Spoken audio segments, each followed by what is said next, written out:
Thank you. I think it needs more cowbell. No.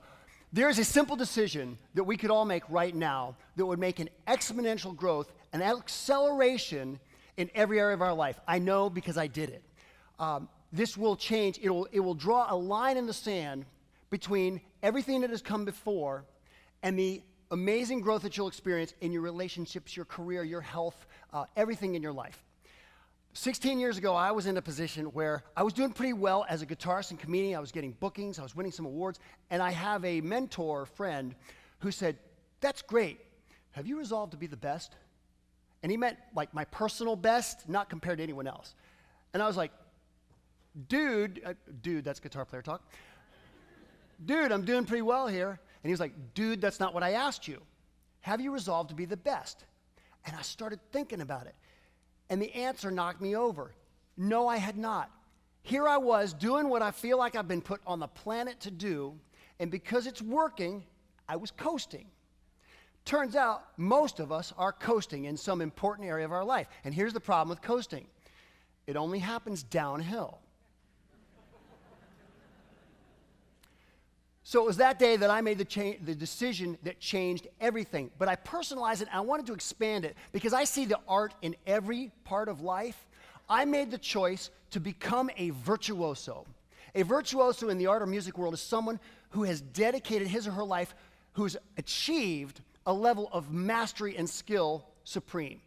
And I'm not saying that I am a virtuoso. What I'm saying is I have definitively chosen to be on that path. And what I've found from the clients and people that I've worked with is that the greatest payoff in life, the greatest growth in prosperity and everything else happens between competent and virtuoso. The opposite of virtuoso isn't failure.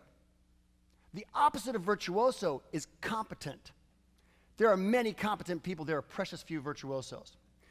So let's say you accept my premise and you want to make this decision. I'm going to become a virtuoso. What's the first step? Sit down and answer this question on paper.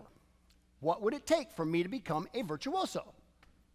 And then fill in the blank. For me, it would be, what would it take for me to become a virtuoso guitarist, comedian, and keynote artist?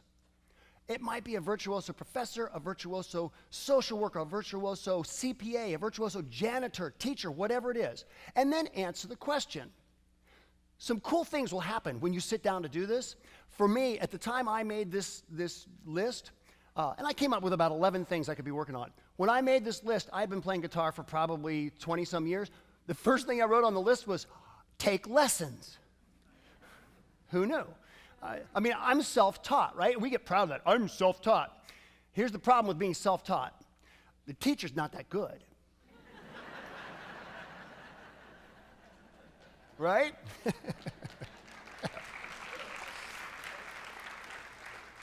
If you will make this list, I'll guarantee you two things about it. Number one, it won't take you more than 10 minutes. You could do it on the break. That's because number two, you already know the answers. We know what we need to do, we just don't do it. I have a friend named Cherie Rowe in Las Vegas. I live in Las Vegas. And Cherie would tell you a year ago that she was coasting, kind of downhill. She's a great pianist, but she had, through budget cuts and things, had lost her job with the Las Vegas Opera and UNLV. And she wanted to take my virtuoso course that we teach there in Las Vegas. But the night that it began, she had 5 piano students to teach. They all 5 called and canceled. We call that a sign. So she came to the class, and the first day we make this virtuoso decision, and over the next 6 weeks, 1 hour a week, we formulate the plan. Now, there's 2 things that are going to happen when you make this decision and you start to act on it. Number 1, you will get a much expanded view of what's possible in your life. And number 2, people will be drawn to you. People are drawn to people on a mission. So Cherie identified that really what she wanted to do was she wanted to study with the best pianists in the world. But how is she going to do that, right? I couldn't make this up. 9 days ago, while I was literally on the computer preparing this presentation, I got a surprise email from Cherie, freaking out, saying of 3,500 people from Tokyo to Paris, she was just selected one of 3 chosen to be part of the professional studies program at Juilliard at Lincoln Center. She starts in July. Yeah. It started with one decision. And I have countless testimonies from clients, both corporate and individuals, who've experienced similar results. Now, I had been teaching this and sharing this in keynote presentations for a number of years when an incongruence hit me. Who am I to teach this unbelievable tool and apply it to my career, but not apply it to the things that I value more highly than my career? For instance, my family. My wife and I this year will celebrate 22 years of marriage. Thank you. Actually, I think she's celebrating maybe 9 of them.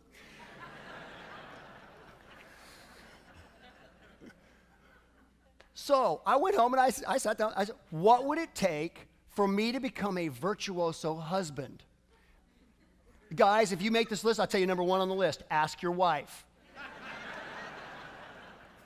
Trust me, she's got a list. Or I also did it this way. What would it take for me to become a virtuoso father? I mean, I love my parents, but let's face it, most of our parents are the reason psychotherapists have a job, okay? Right? Okay. So what I'm really saying is to make the choice to become a life virtuoso.